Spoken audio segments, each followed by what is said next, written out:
Have you ever found yourself pacing in circles around your room, headphones on, music at full blast?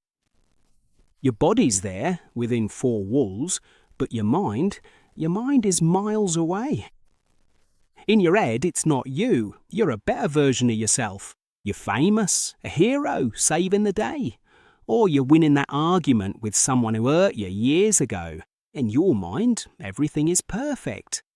People admire you, you're in control. It feels incredible, almost electric, but then the music stops, or your mum calls you for dinner, and suddenly you're back. You look around and realise you've been pacing in circles for 2 hours. You haven't studied, you haven't worked, you've done nothing, and you feel that pit in your stomach, that deep shame. You ask yourself, am I mad? Why do I prefer living lies in my head to building a real life? If this sounds familiar, I want you to know something important. No, you're not mad. What's happening to you has a name, and today we'll understand why your brain built this golden cage for you. Welcome to the grey side. First, let's get rid of the guilt. You don't do this because you're lazy. You do it because your brain is extremely efficient at seeking survival. What you're experiencing is called excessive daydreaming, or, in English, maladaptive daydreaming. And though it sounds complicated, the explanation is simple. Your current reality hurts, or it's just boring. Think of it like this. Real life is hard. In real life, you have to make an effort, face rejection, feel lonely and bored. The reward takes months or years to arrive, but in your head, the reward is instant. When you imagine you're successful, your brain releases real dopamine. Your primitive brain doesn't care if the success is real or fake, it just knows it feels good right now. You become an addict to your own imagination.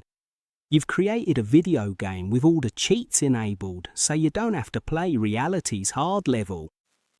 It's a defense mechanism. It probably started when you were a child, when you felt lonely or misunderstood. Your mind created a safe space. The problem is, that safe space has become your prison.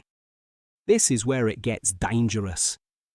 The more time you spend in your head, the less time you invest in your real life. And because you don't invest in your real life, it becomes more boring, more lonely, and more stagnant. And what happens when your reality is rubbish? You want to escape into your fantasy even more. It's a perfect and self-destructive loop. You feel bad, you imagine a fake scenario to feel good, you waste valuable time, your real life doesn't move forward, you feel worse, you repeat. The saddest thing about maladaptive daydreaming isn't the lost hours, it's the version of yourself that you're killing. That idealized version of you in your head, that person who's confident, talented and brave, could be you. You have the potential, but you're spending all your mental energy acting out the role in your mind, instead of building it with your hands. You're satisfying your hunger for success by eating mental junk food. You feel full, but you're dying of malnutrition. So, how do we get out of here? I'm not going to just tell you to stop imagining, because that's impossible for a creative mind like yours. The goal isn't to kill your imagination, it's to tame it. Here are 3 steps to start today. Step 1. Identify your triggers. Nobody starts daydreaming out of nowhere. There's always a trigger. For most, it's music. For others, it's repetitive movement, walking, rocking. For others, it's stress.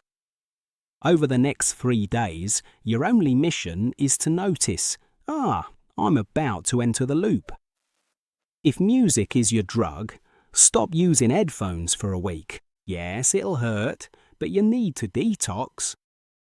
Step 2. The physical contact rule. When you realise you've spent 10 minutes imagining a fake interview, don't insult yourself. Simply do something physical that anchors you to the here and now. Touch a cold texture, do 10 press-ups, wash your face. Your mind wants to fly, your body is the anchor. Use that. Step 3. Write the script, don't act it out. If you have an incredible story in your head, don't waste it. Write it down. Buy yourself a notebook. When you have that urge to imagine, sit down and write what happens. By putting it on paper, you do two things. You get it out of your system, like vomiting poison, and you turn a passive fantasy into something creative and tangible.